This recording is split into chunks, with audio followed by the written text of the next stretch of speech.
Sobe para 32 o número de casos suspeitos de coronavírus no estado. Governadora reúne chefe de poderes para reforçar estratégias de prevenção ao vírus. E enquanto os órgãos públicos alteram programações, muitos natalenses mantêm a rotina normal em meio ao coronavírus. Comissão de Saúde da Câmara aprova projeto para estimular doação de sangue. Comissão de Justiça derruba veto da Prefeitura a projeto de lei que cria o programa Vizinhança Solidária. Na estreia da série Águas de Março, você vai conhecer o fenômeno da seca verde e os impactos na economia dos municípios e na vida dos agricultores. No estúdio, a entrevista é com a presidente da Associação Brasileira do Sono, no Rio Grande do Norte, Katie Almondes. Esses são os destaques do Câmara Repórter desta segunda-feira, 16 de março de 2020.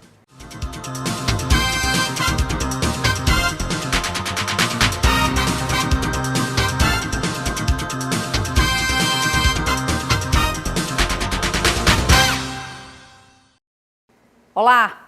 A governadora Fátima Bezerra reuniu os chefes dos poderes para definir novas estratégias de prevenção ao coronavírus no Rio Grande do Norte. E a Secretaria Estadual de Saúde já monitora 32 casos de coronavírus no estado. A boa notícia é que a paciente de 24 anos, único caso confirmado, já está curada. A governadora Fátima Bezerra se reuniu com chefes dos poderes estaduais, prefeitos e autoridades da saúde do estado e de Natal. No encontro foi apresentado o plano de contingência para combate ao coronavírus.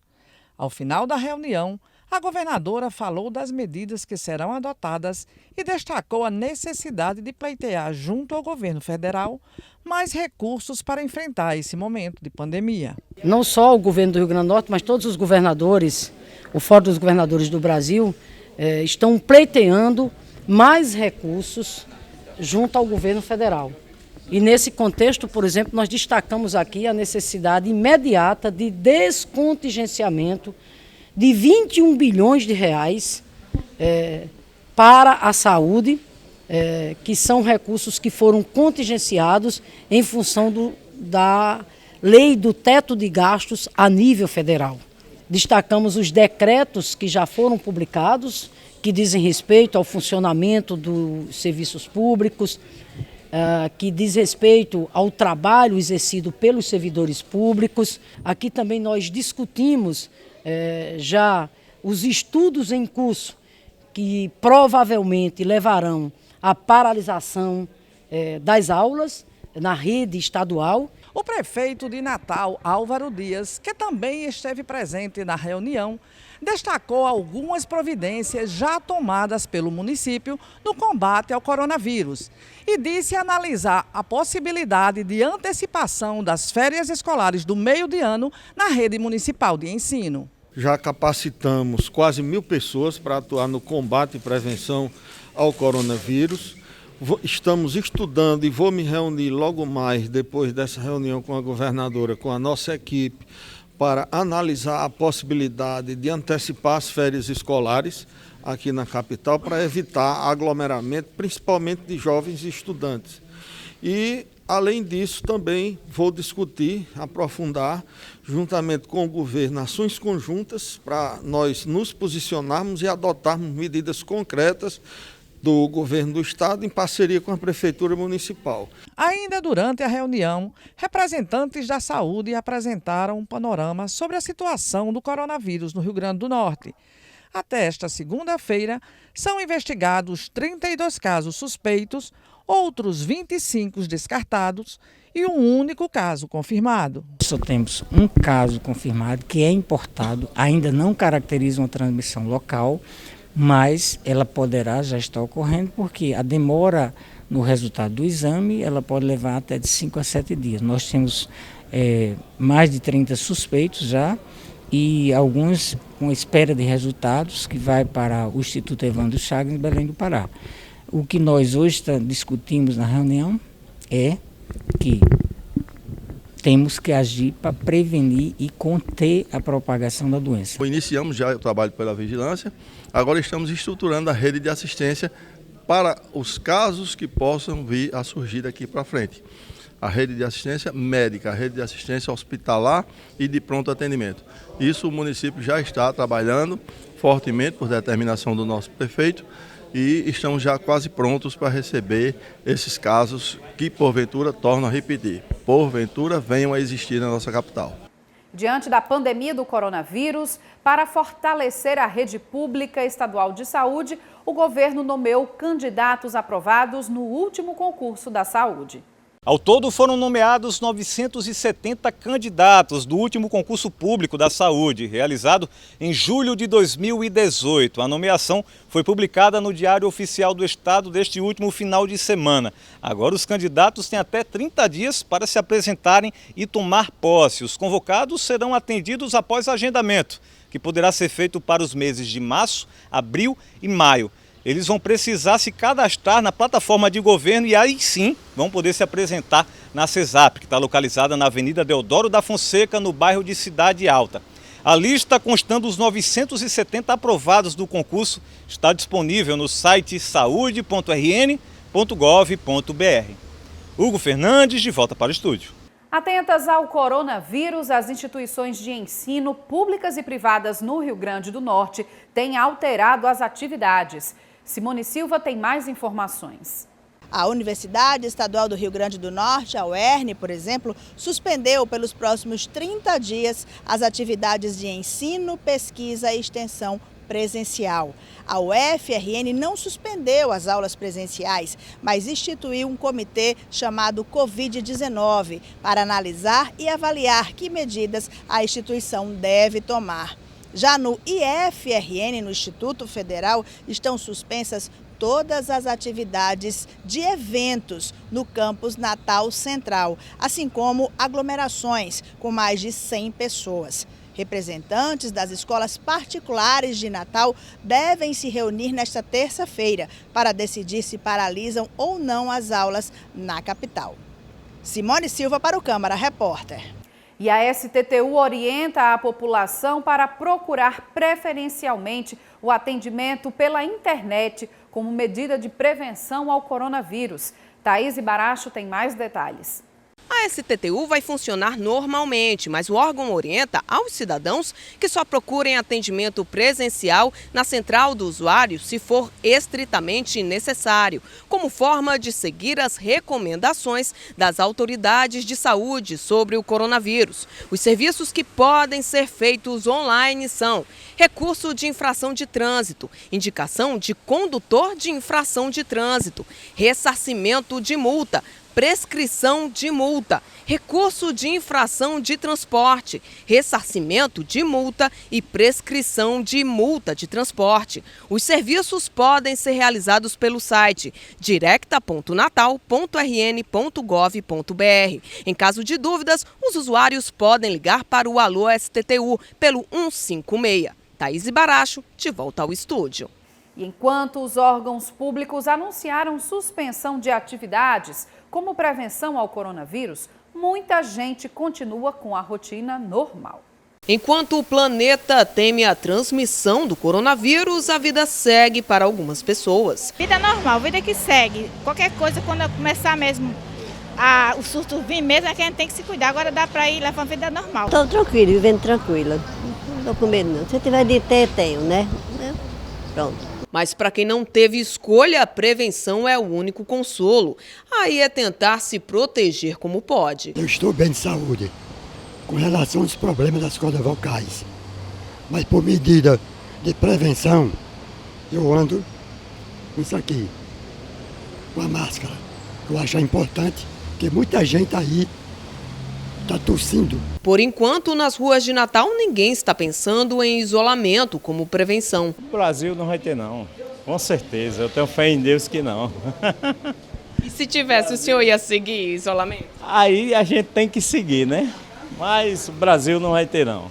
As medidas de isolamento já começaram no Rio Grande do Norte. Assim como outros órgãos, a UERN suspendeu as aulas presenciais e orienta faculdades e departamentos a adotarem sistemas online para a conclusão das aulas. A Universidade Estadual também suspendeu eventos acadêmicos ou administrativos com aglomeração de pessoas. Medidas semelhantes também foram adotadas pelo Ministério Público do Estado, que suspendeu o atendimento à população. Eventos em que haja aglomeração de pessoas nas dependências do órgão também estão cancelados. A suspensão é válida por 15 dias, mas o prazo ainda pode ser prorrogado. Já o Instituto Histórico e Geográfico do Rio Grande do Norte fechou o acesso ao público por tempo indeterminado. A medida é válida para a sede histórica e o museu do Instituto. Além deles, também foram suspensas a programação das quintas culturais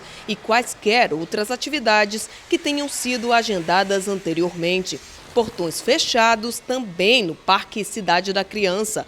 O aviso exposto explica que a restrição é para evitar a propagação do novo coronavírus e segue orientação do governo estadual.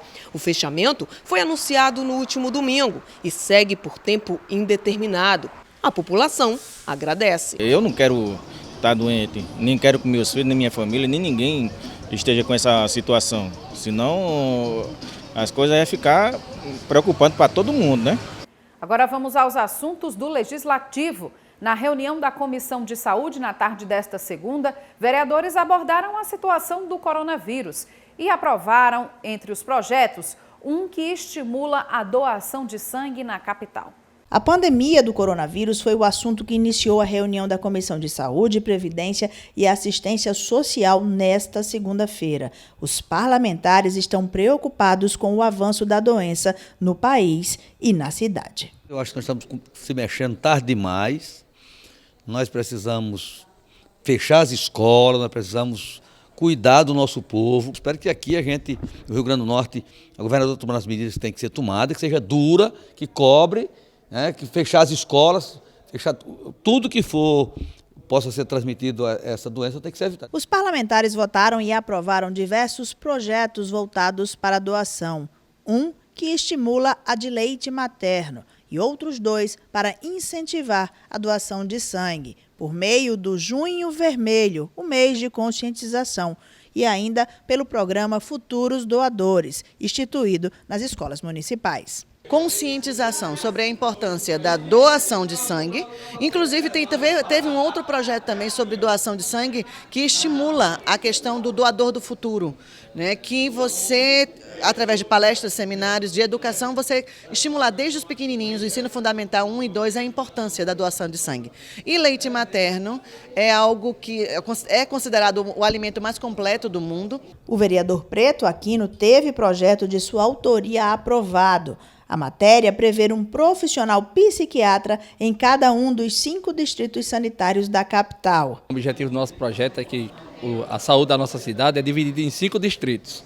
Norte 1 e 2, Leste, Sul e Oeste. Em cada distrito desse tenha um local específico com atendimento psiquiátrico para que possa atender as pessoas que tanto precisam desse atendimento. Não tenho dúvida que esse projeto será aprovado na sua totalidade aqui na Câmara. E vamos não só aprovar, vamos cobrar na sua efetividade que o prefeito coloque o quanto antes para que assim a população tenha atendimento de psiquiatra na nossa cidade. No total, foram 11 projetos aprovados e 2 encaminhados para a relatoria pela comissão. Entre os aprovados, um projeto que prevê a distribuição de protetor solar para portadores de lúpus. Outro projeto prevê um programa de atendimento na rede de saúde para portadores de epilepsia. E um terceiro projeto obriga casas noturnas, bares, restaurantes e similares a adotarem medidas de segurança para mulheres em situação de risco. O feminicídio, a agressão, a violência, isso tem que ser combatido com muita dureza. A gente tem que fazer alguma coisa, porque não é possível que se continue a cada hora no Brasil uma mulher espancada. Isso está virando uma epidemia. Já na Comissão de Justiça, além dos vereadores também repercutirem a situação do coronavírus, os parlamentares da comissão derrubaram um veto do Executivo ao projeto de lei que estabelece o programa Vizinhança Solidária. Esse projeto visa ampliar o atendimento da Guarda Municipal junto às comunidades. Entre os projetos aprovados, um de autoria do vereador Bispo Francisco de Assis. A matéria determina que supermercados e outros estabelecimentos do ramo alimentício doem alimentos não aproveitados para entidades beneficentes de assistência social. O projeto só foi aprovado após o encarte de uma emenda da vereadora Nina Souza. O projeto Bispo, no primeiro momento, ele obrigava os supermercados a doar os alimentos que não serviam mais para a venda, mas, obviamente, que ainda estivessem dentro do critério de serem utilizados. Só que nós não podemos obrigar, não é? Então, nós fizemos uma emenda autorizando os supermercados que acharem por bem fazer essa doação, eles possam fazer. E essa autorização é importante porque, nesse momento, o governo ele encosta, vamos dizer assim, numa linguagem mais simples, aos supermercados para nortear, né, para saber como é que vai ser essa doação, para essa doação não ser de toda forma. Permitir que as pessoas com mais de 50 anos tenham maior inserção no mercado de trabalho. Essa é a ideia do projeto 50+, de autoria do vereador Ranieri Barbosa. A matéria havia sido rejeitada pelo Executivo, mas os vereadores optaram pela derrubada do veto.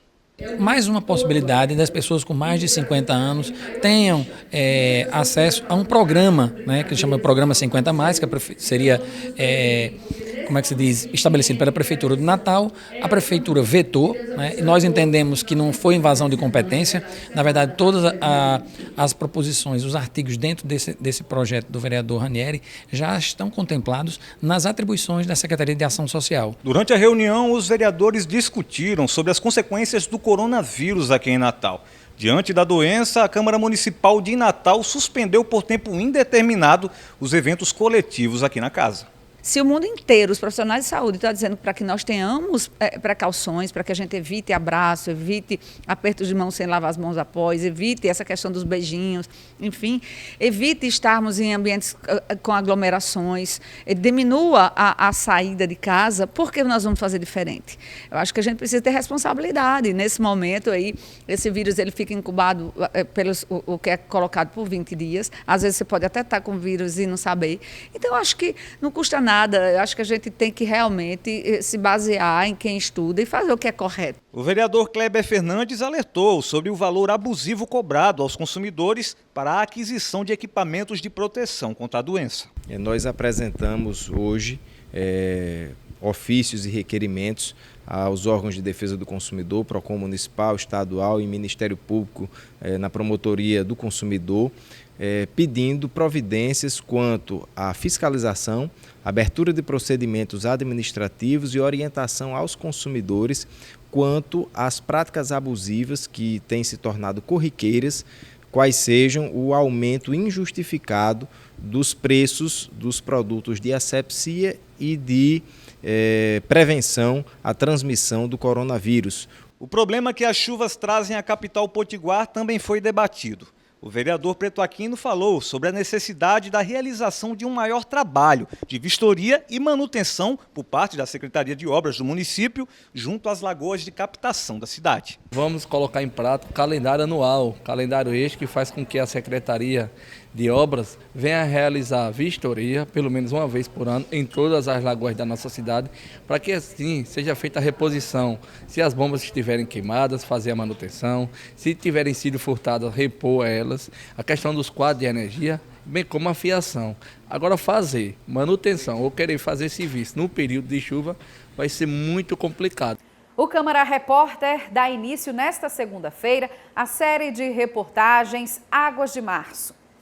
O Nordeste brasileiro é a região mais afetada pela falta de chuvas e pelas altas temperaturas nos últimos 7 anos, intensificando a seca no semiárido. Mas em 2020, as previsões apontam mudança no cenário climático, com a chegada de chuvas mais intensas.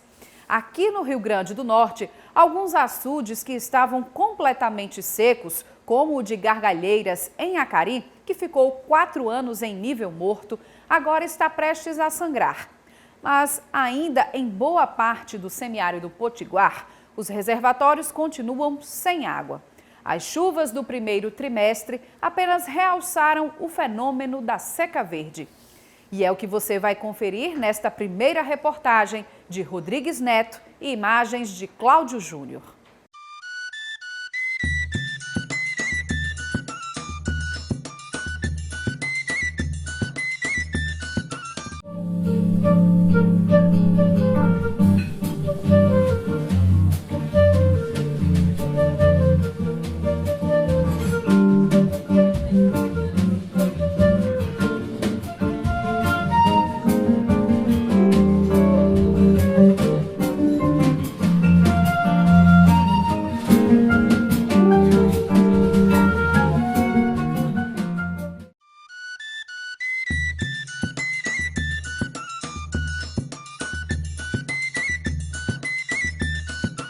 Nossa equipe de reportagem saiu da capital Natal, na faixa litorânea do estado, em direção às regiões Agreste, Trairi e Seridó do estado. Pegamos a BR-226 que interliga todo o RN e já começamos a observar as características da seca verde, facilmente identificada por uma paisagem de vegetação típica da Caatinga, mas sem o aspecto da seca. O botânico da Universidade Federal do Rio Grande do Norte, Tiago Macena, define como se caracteriza essa situação climática. A seca verde é um acontecimento que ocorre no sertão do Rio Grande do Norte, da Paraíba, do Ceará, lá nos estados do Nordeste, onde fica tudo verde, mas na realidade, se você passar para a parte inferior dessas plantas, você vê que o solo é totalmente seco. Então, na realidade, é uma falsa ilusão de que a chuva chegou, né? E muitas vezes a gente acha que está tudo bem, e na realidade não está tudo bem. Por quê? Porque não tem água no solo. Apenas houve uma pequena chuva que causou esse efeito verde sobre as plantas, devido a elas absorverem e se revitalizarem muito rápido. É a característica dessa vegetação da Caatinga. Macaíba, Bom Jesus, Serra Caiada, Tangará, Sítio Novo e Santa Cruz fazem parte de uma faixa de transição entre o litoral e o sertão potiguar. Santa Cruz, a cerca de 136 quilômetros da capital, é o mais importante município da microrregião do Trairi Potiguar, com uma população de aproximadamente 40 mil habitantes. A cidade é abastecida pela adutora Monsenhor Expedito Alves e possui 2 reservatórios municipais, os açudes do Alívio e o de Santa Cruz, que teve sua parede estourada no último grande inverno, em 1981, há quase 40 anos. Período de calamidade onde o açude do Alívio, com capacidade de 17 milhões e 600 mil metros cúbicos d'água, foi quem passou a abastecer toda a zona urbana e parte da zona rural do município. Daqui da comporta do açude do Inharé, o famoso açude do Alívio, dá para se ter uma dimensão de como se encontra o maior açude que já foi da região do Trairi, açude construído pelo Denox na década de 50 e que abastecia toda a cidade. Além de hoje se encontrar assim, não tem possibilidade nenhuma de agricultura nem da pesca. Com poucas chuvas que caíram em 2020, o município continua em colapso total no seu abastecimento d'água e, consequentemente, sem as suas atividades econômicas da economia primária, como a agricultura, a pesca e a pecuária. No bairro do Paraíso, onde fica a parede do açude de Santa Cruz, encontramos famílias inteiras de pescadores desoladas diante de um mar que agora se reduziu a mato e areia. O patriarca dessa família de pescadores fala da tristeza em conviver com essa realidade. Hoje eu não vivo mais pescando, porque eu estou aposentado. Aí eu vivo só. Agora a família toda pescadeira, sem querer culpar ninguém, porque é coisa de Jesus, né? É a chuva, né? É a chuva, né? Aí não é bom não. Os parentes e pescadores vizinhos da comunidade do São José explicam como fazem para sobreviver a toda essa diversidade decorrente das extensas estiagens. A gente pesca fora e para abastecer vem da água da adutora. Aí fica difícil, mas a expectativa é esperar boa chuva, que chova, que encha para a gente voltar a pescar aqui de novo, que para a gente é muito difícil. A gente como mulher, dona de casa, sair de casa, deixar tudo para ir pescar no sul de fora. Uma tristeza para a gente, né? Uma tristeza muito grande, porque a gente como pescador, a gente sobrevive da pesca. Mas como não tem água, a gente vai se virando do jeito que dá. A gente recebe seguro defeso, que é 3 parcelas de seguro no período do empate. A gente pesca fora, São Paulo Potém Rio, Paredes, Laje Pintada. Nós temos que procurar um meio de vida, só aqui que não tem, esperando aqui, não, o cara morre de fome e não pega nada, não, que não tem nada. Hoje em dia não tem nada disso, porque os poçantes e tem as pulseiras de vazante, não limpar vazante, é tudo sujo. Porque o direito deles limpar quem tem é eles, que é dono de vazante, para plantar um milho, plantar uma verdura. Aí eles não limpam, como é que vai ter? Não tem como limpar nada, não, e o açude não encheu mais para ele fazer. Agora, só se Deus quiser o açude encher agora, o ideal é tendo água, estando cheio, a gente se vira de todo jeito, né? Dá um jeito de botar uma rede, jogar uma tarrafa num canto, dá para ir se virando. A nossa equipe conversou com o vereador Jean Paraibano sobre a situação de calamidade do município de Santa Cruz. Na sua concepção, A situação é a falta de vontade política, sobretudo em relação ao abastecimento d'água na zona urbana. A cidade de Santa Cruz hoje, falta água, para você ter uma ideia, dos 30 dias, tem casas que não chega água nem uma vez por mês, em 30 dias. E tem casas que só chega uma vez por mês. E não chega nem a encher os recipientes. O que é que acontece? Mas chega a conta no final do mês como se a pessoa usasse os 30 dias com água, né?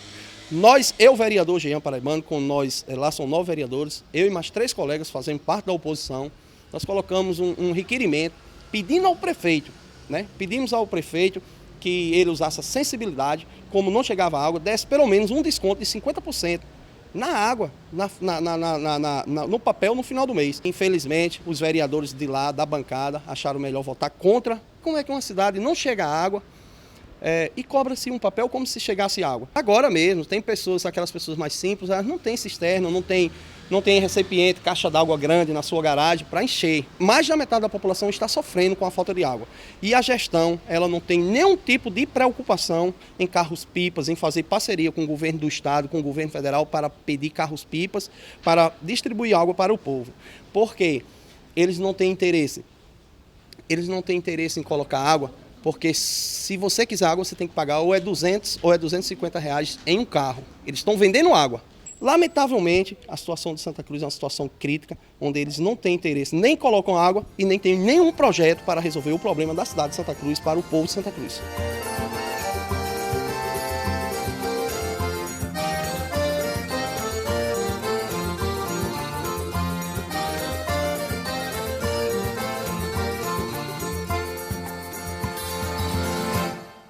E como a gente acompanhou aí na reportagem, as críticas de um vereador de Santa Cruz à questão do abastecimento da cidade, nós entramos em contato com a Prefeitura de Santa Cruz, que emitiu a seguinte nota oficial. A Prefeitura esclarece que, antes de tudo, é preciso informar que o abastecimento da cidade de Santa Cruz é feito através da adutora Monsenhor Expedito, com água trazida da Lagoa do Bonfim, em Nísia Floresta, sistema que é gerenciado pela CAERN. No município de Santa Cruz, o abastecimento aos moradores, a toda a população, é feito através do SAAI, que é o Serviço Autônomo de Águas e Esgoto. E diante desse cenário, a Prefeitura de Santa Cruz, através do SAAI, já procurou dialogar com a CAERN para encontrar soluções para melhorar o abastecimento na cidade. E também já tem um projeto adiantado para a instalação de hidrômetros, visando a racionalização do consumo de água no município. E nesta terça-feira, na segunda reportagem da série Águas de Março, vamos mostrar os impactos da seca verde na economia dos municípios. Tá imperdível, hein? E logo depois do intervalo, você vai conferir uma entrevista com a presidente da Associação Brasileira do Sono no Rio Grande do Norte, Kátia Almondes. Nós vamos falar sobre a programação da Semana do Sono que acontece aqui em Natal. O Câmara Repórter volta já.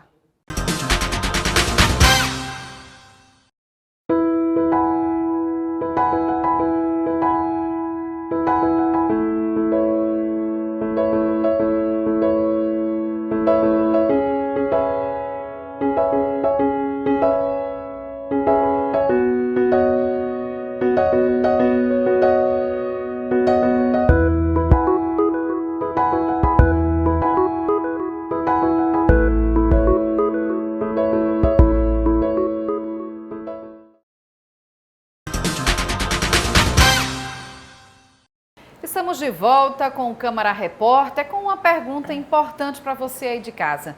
Como é que anda a qualidade do seu sono?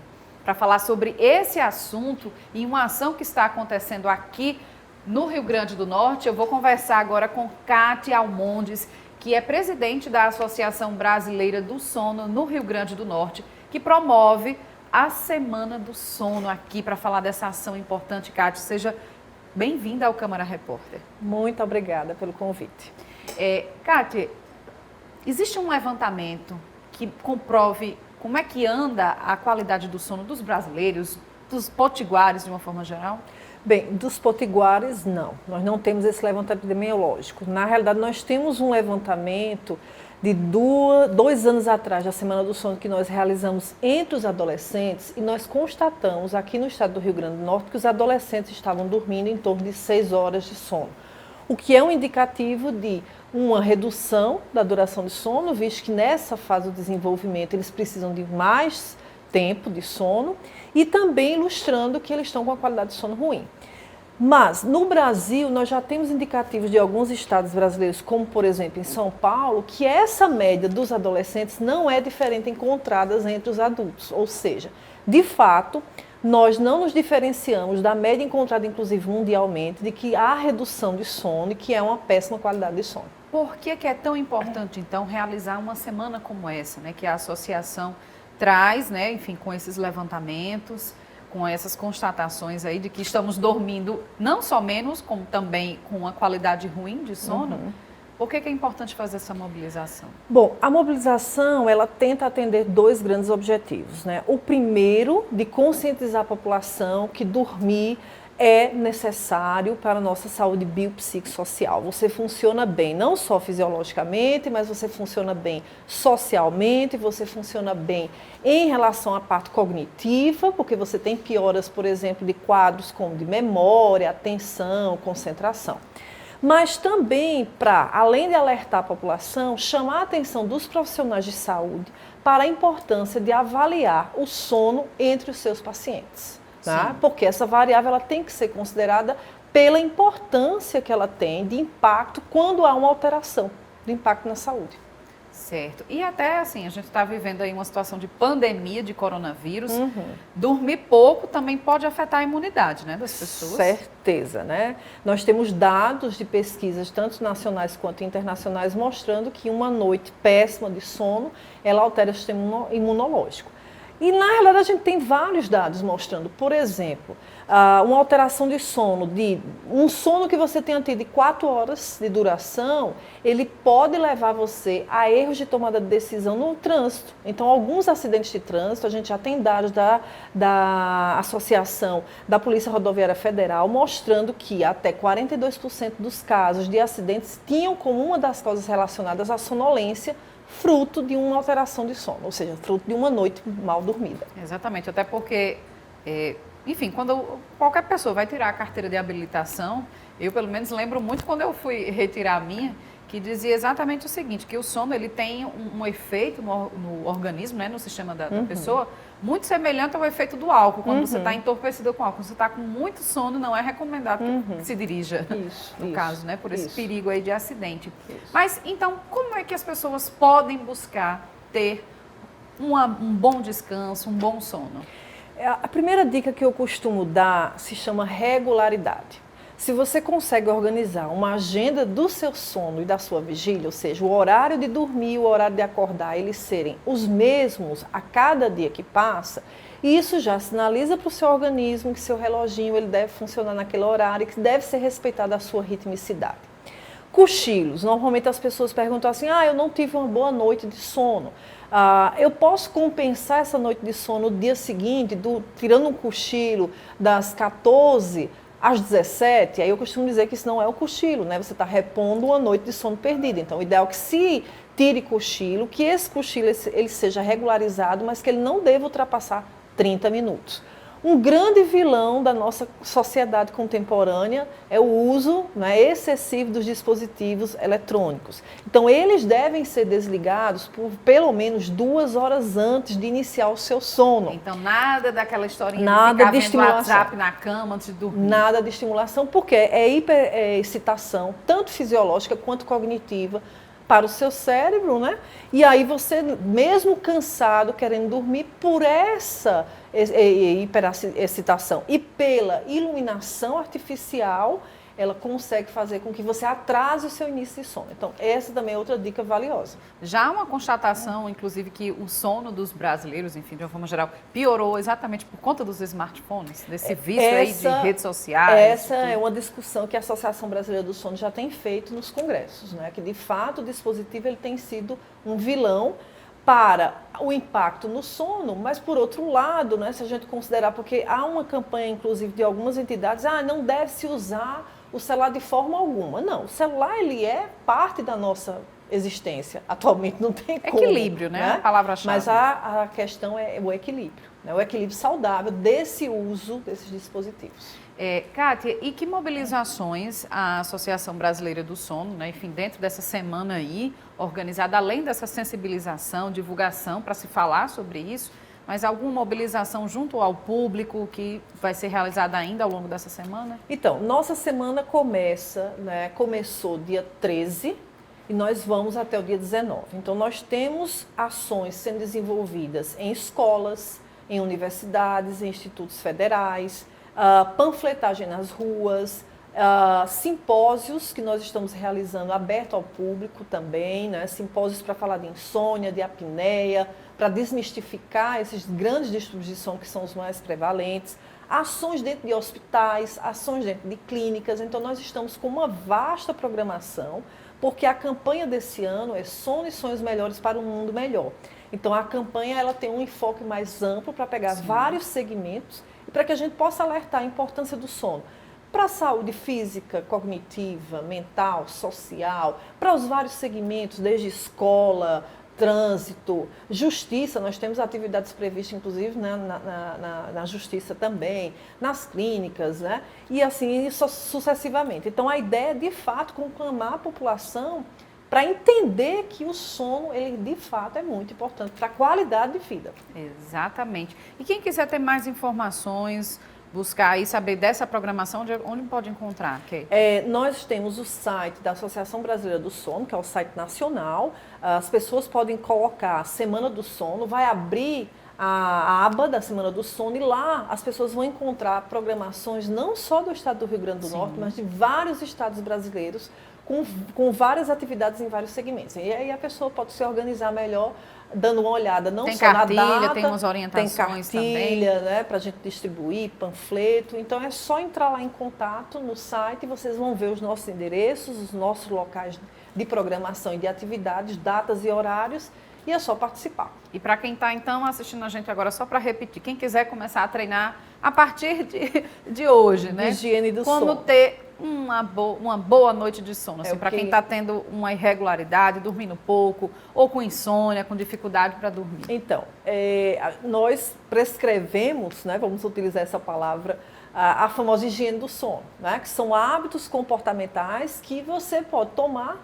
para melhorar essa qualidade de sono. Então, a regularidade de sono, o cochilo de no máximo 30 minutos, o uso do celular sendo desligado até 2 horas antes, né, de iniciar o sono, a atividade física deve ser realizada até 4 horas antes de iniciar o sono, realizar atividade física, a alimentação antes de dormir tem que ser uma alimentação muito leve, né? Então também tem que ser uma alimentação que possa propiciar que você vai ter uma boa noite de sono. Então acho que de forma geral a gente chama atenção para isso. Algumas pessoas reclamam, né, em relação à insônia, que tem muita atividade cognitiva, então a gente sempre diz que você só deve ir para a cama quando você estiver com sono. Então, Ficar brigando ali, isso, não rolando de um lado adianta. para o outro, não. Então as pessoas normalmente utilizam a cama como extensão do seu trabalho, da sua cozinha, dos seus outros cômodos, e na realidade o quarto de dormir e a cama de dormir ela é para dormir, né? Então essa é uma dica fundamental. Tá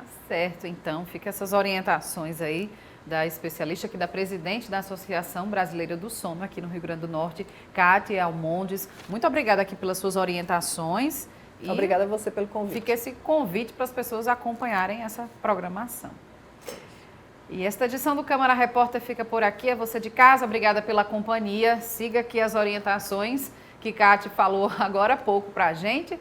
E eu desejo que você tenha aí uma ótima noite de sono, né? A partir desse momento que você está vendo, tente fazer essas dicas aí para dar tudo certo. E a gente volta a se encontrar nesta terça-feira com outras notícias do Legislativo Natalense. Tchau!